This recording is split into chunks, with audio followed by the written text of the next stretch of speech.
السلام عليكم ورحمة الله وبركاته، وأهلا بكل حد معانا في الدورة الرمضانية اللي هدفها الأساسي إننا نرجع ونرجع علاقتنا بالمصحف للحياة. قبل ما نبدأ رحلتنا مع القرآن لازم تجاوب على سؤال مهم جدا: مين هو الشخص اللي ربنا بعت لينا القرآن على ايده؟ مين هو النبي محمد صلى الله عليه وسلم؟ النبي مش مجرد شخصية تاريخية، ولا مجرد اسم بنسمعه في الصلاة، ولا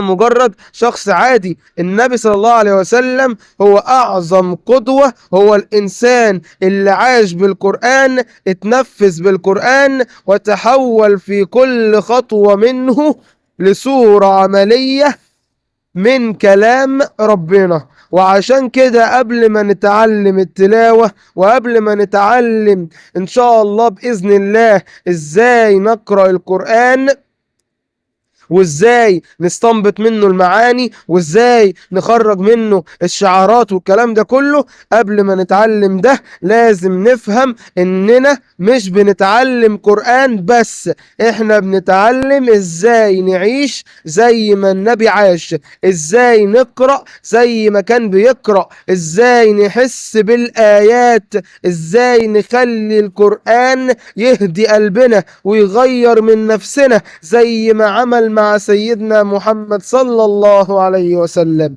احنا داخلين على رمضان ان شاء الله، داخلين على رمضان تقريبا شهر 2 الجاي تقريبا، بس مش هبقى ايه، او هبلغكم قبلها ان شاء الله رمضان يبقى امتى باذن الله. والله لو عرفنا مين هو النبي بجد وازاي كان خلقه القرآن، هنعرف ان علاقتنا بالمصحف مش مجرد مذكرة، دي علاقة حياة كاملة.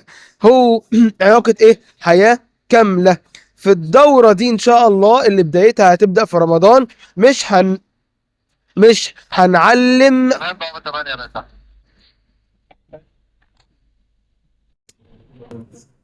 في الدورة دي مش هنتعلم بس ازاي نستنبط الايات ونخرج معاني الايات وازاي نحس بالايات. مش هنعدي رمضان كده قراءة بس كل شوية لا لا لا لا لا لا لا لا. رمضان شهر مدارسة كتاب الله، زي ما كان النبي بيعمل مع الصحابة،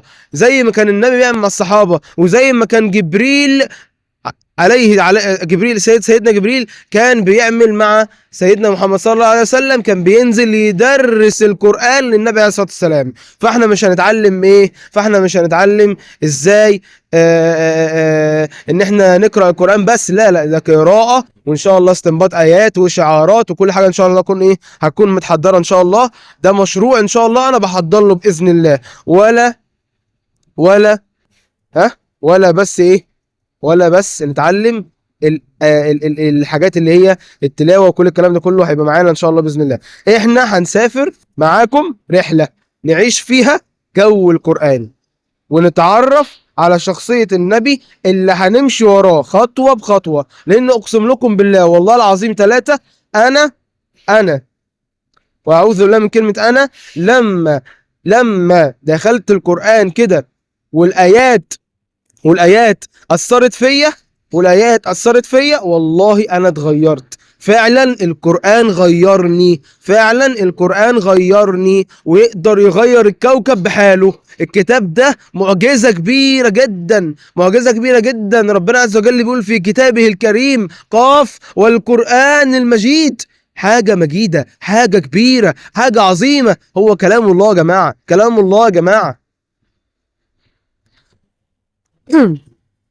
هنتعرف على شخصية النبي زي ما اتفقنا، وهنمشي وراه خطوة بخطوة. النبي اللي ربنا اختاره مخصوص عليه الصلاة والسلام عشان يوصل لينا أعظم كلام في الدنيا اللي هو القرآن الكريم. فاستعدوا مش لدرس لكن رحلة تقربكم من النبي ومن رب النبي ومن كتاب ربنا اللي هو سبب كل نور في حياتنا. أنا يا جماعة عايز أقول لكم حاجة بسيطة جدا، إن إحنا دلوقتي في 2025 أهو وداخلين على 2026 أهو. إحنا بنتعامل مع القرآن من زمان ناس كتيرة جدا بتعمل كده. بنتعامل مع القرآن بأني نظام، احنا عايزين نبوس القرآن ونحطه في علبة قطيفة. بالظبط عاملين زي ايه؟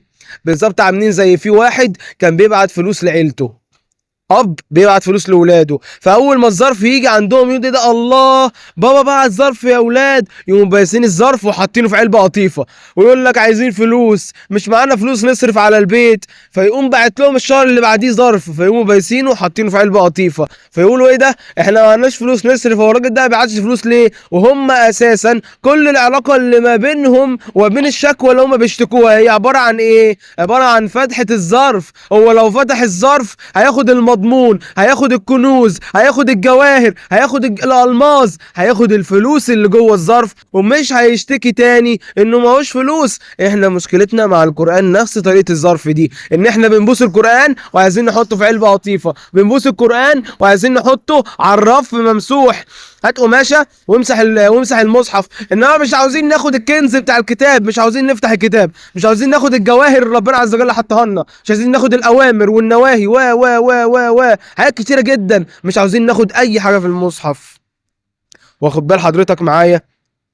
كيف كان النبي خلقه القرآن؟ ازاي كان النبي خلقه القرآن؟ هل سألت نفسك يوما ما ماذا يعني أن يكون خلق إنسان هو القرآن؟ هذا الوصف العظيم قالته أم المؤمنين عائشة رضي الله عنها، وعندما سئلت عن أخلاق النبي صلى الله عليه وسلم قالت كان خلقه القرآن، يعني كل آية نقرأها، كل أمر نسمعه، كل خلق يدعونا الله إليه كان النبي صلى الله عليه وسلم هو التطبيق الحي له. في ايه بقى؟ عد معايا وتعالى ندرس مع بعضينا حاجات بسيطة. أول حاجة الرحمة في كل خطوة. القرآن يقول أعوذ بالله من الشيطان الرجيم بسم الله الرحمن الرحيم وما أرسلناك إلا رحمة للعالمين. وكان صلى الله عليه وسلم يمشي بين الناس رحمة، يبتسم لمن أساء إليه، يرفق بالضعيف، يمسح على رأس اليتيم، حتى في أشد المواقف كان يقول اللهم اغفر لقومي فإنهم لا يعلمون. لم تكن الرحمة مجرد كلمة، كانت طبيعة قلبه. احنا طبعا دلوقتي مفيش رحمة، والاخر يقول لك ايه؟ احنا بنحب النبي وبنتبع سنة النبي. ازاي يعني؟ التانية العفو والتسامح حتى مع الأعداء. القرآن يقول بسم الله الرحمن الرحيم ادفع بالتي هي أحسن ولما جاءه رجل وسحبه من ثوبه حتى أثر في كتفه لم يغضب النبي ولم يصرخ فيه النبي، بل ابتسم وقال اعطوه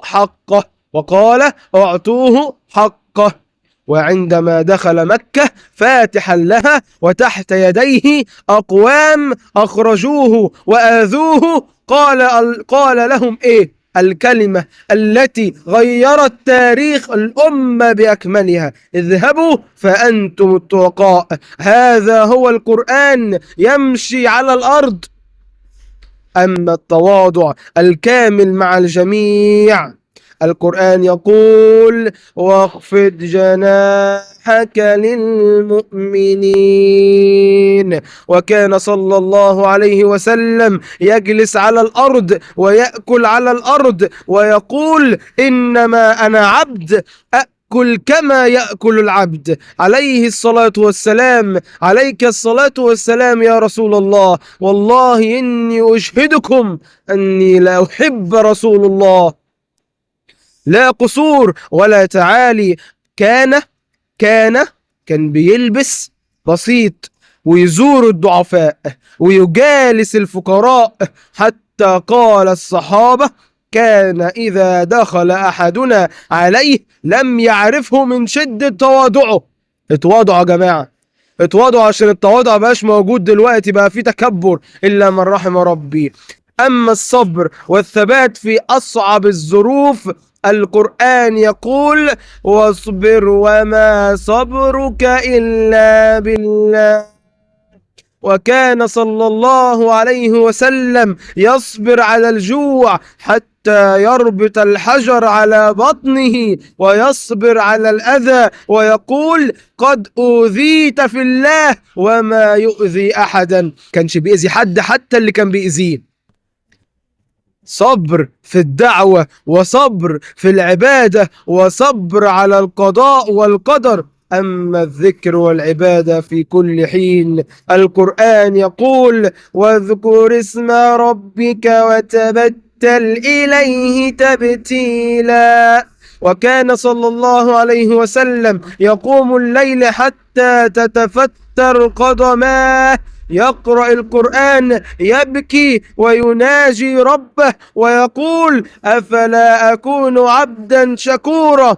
ده النبي يا جماعة، ده النبي صلى الله عليه وسلم خاتم الأنبياء الذي غفر الله له ما تقدم وما تأخر من ذنوبه، فما بالكم بنا. الله يرحمكم.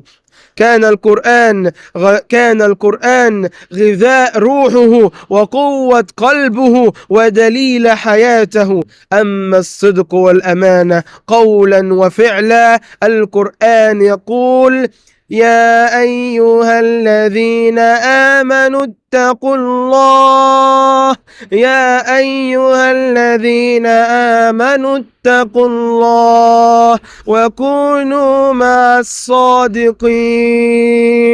وكان صلى الله عليه وسلم يلقب قبل البعثة بالصادق الأمين، لا يكذب ولا يخون ولا يغدر حتى مع من حاربوه. وبكده نكون وصلنا لنهاية أول لقاء في رحلتنا مع المصحف في رمضان. إن طبعا هي دي ما تعتبرش حلقة، أنا بس بقول لكم كده إيه، هي دي مقدمة لما سيأتي من الكلام. دي مقدمة، بس أنا اخترت إن المقدمة تكون قوية. اخترت إن المقدمة تكون قوية جدا عشان تتحمس وتتشجع في إن رمضان الجاي ده تطلع منه إنسان تاني. وبكده نكون وصلنا لنهاية اللقاء زي ما اتفقنا. أنا عارف إن الكلام اللي أنا قلته النهاردة كان أكتره عن الأساس، عن النبي عليه الصلاة والسلام وعن علاقتنا بالقرآن، بس صدقوني من غير الأساس دوت مش هنعرف نتقدم خطوة في الطريق إلى الله. قبل ما نقفل الحلقة عايز كل واحد فيكم ياخد دقيقة بينه وبين نفسه ويسأل سؤال بسيط جدا: عايز اخرج من رمضان الجاي عامل ازاي؟ عايز قلبي يبقى ايه؟ يبقى انضف؟ نفسي اقرأ احسن؟ ولا عايز القرآن يبقى صاحب يومي؟ ولا عايز ابقى اقرب للنبي عليه الصلاة والسلام اللي بايه اللي بنحييه، اللي بينحييه ومش عايشين سنته؟ وغير ان احنا بنحيي سنة النبي وبنحبه، وفي نفس الوقت احياء السنة نفسه احنا فاهمينه غلط، لاننا مش عايشين سنته زي ما المفروض نعمل في السنة ونحييها بحقه حقيقي. احنا هنا مش علشان نكمل شهر ولا علشان نسمع كلام ونمشي، احنا هنا علشان نتغير لمن اراد التغيير. الدورة دي والمشروع ده لمن اراد التغيير ان شاء الله، علشان نعيد علاقتنا بالمصحف ونحط النبي صلى الله عليه وسلم قدامنا قدوة ونمشي وراه. وصدقوني لو قلوبكم دخلها نور القرآن ربنا هيفتح ليكم فتحات عمركم ما كنتم تتخيلوها. هي بس الموضوع كله ايه؟ زي كده بيقال في احدى المساجد، يعني تمام، يقال في احدى المساجد ان كان في اخ فاضل، تمام، كان موجود في قلب المسجد. ففي واحد، تمام، الشيخ يعني اللي كان بيقرأ القرآن وكان بيدرس للناس يعني بعد صلاة الفجر محاضرة والكلام ده كله، ان هو بيقول ايه؟ ان الشيخ بيقول له يا شيخ بارك لي. ايه خير؟ عملت ايه؟ راح له انا قرأت 5 أجزاء. قال له الله اكبر ما شاء الله، قرأت 5 أجزاء، تمام مفيش مشكلة. انا عايز اقول لحضرتك ان هو مشى ورجع تاني يوم، تمام. بيقول للشيخ ايه؟ تخيل كده، بيقول الشيخ ايه؟ بيقول له عم الشيخ، انا ولا عارف انام، انا ولا عارف اركز في حياتي، الصلاه انا تايه فيها، انا كل حاجه تايه فيها كاني ما قراتش قران. قال له يا حبيب قلبي، ما عشان انت قرات قران، لو ايه واحده بس قلبك بص لها كان زمانك اتغيرت. هي دي يا جماعه، هي دي، هي دي يا جماعه. يا جماعة هنبه على حديث مهم جدا. الرسول عليه الصلاة والسلام قال رسول الله صلى عليه الصلاة والسلام، صلى عليه عشان هو شفيعنا يوم القيامة عليه الصلاة والسلام. قال إذا أردتم أن تروا يوم القيامة كأنه رأي عين فليقرأ إذا الشمس كورت، وإذا السماء انفطرت، وإذا السماء انشقت. الثلاث سور دول يا جماعة من أولى السور اللي نزلت على الصحابة. يا جماعة القرآن نزل على 23 سنة، والقرآن 604 صفحة، لو هتيجي تقسم ده هنوصل للنهاية في اليوم كان بينزل بمعدل آية أو آيتين. أنت متخيل الصحابة كانوا بيقوموا الليل بآيتين من إذا الشمس كورت وإذا النجوم انكدرت؟ ما كانوش بيعدوا الآية تمام إلا لما كانوا يفهموا معناها ويطلعوا فيها كل حاجة وشعاراتها وكل تفصيلها. مش بيعدوها، هفهمها يعني هفهمها، انا مش هعدي الايه دي الا لما اعرفها وافهمها واحفظها واطبقها كمان في حياتي. ده كان حياة الصحابة يا جماعة. فده القرآن ده كان عمل كده في الصحابة، ما يعملش معانا احنا كده ليه؟ ما يعملش معانا احنا كده ليه؟ قبل ما نقفل صلوا على النبي عليه الصلاة والسلام، واطلبوا من ربنا عز وجل انه يرزقنا الإخلاص في العمل، وأن يجعل رمضان اللي هو اللي جاي علينا إن شاء الله بداية جديدة لينا كلنا، وكلنا إن شاء الله بإذن الله نطلع من رمضان شيء تاني، نطلع من رمضان شخص تاني، نطلع من رمضان بحاجة إحنا كان نفسنا إن إحنا تحصل لنا من زمان جدا. نشوفكم في المحاضرة الجاية بإذن الله، ويا رب تكون خطوة جديدة في طريق القرب من ربنا وكتابه الكريم. وكما قال نبينا صلى الله عليه وسلم في ختام المجلس: سبحانك اللهم وبحمدك أستغفرك وأتوب إليك، والسلام عليكم ورحمة الله وبركاته.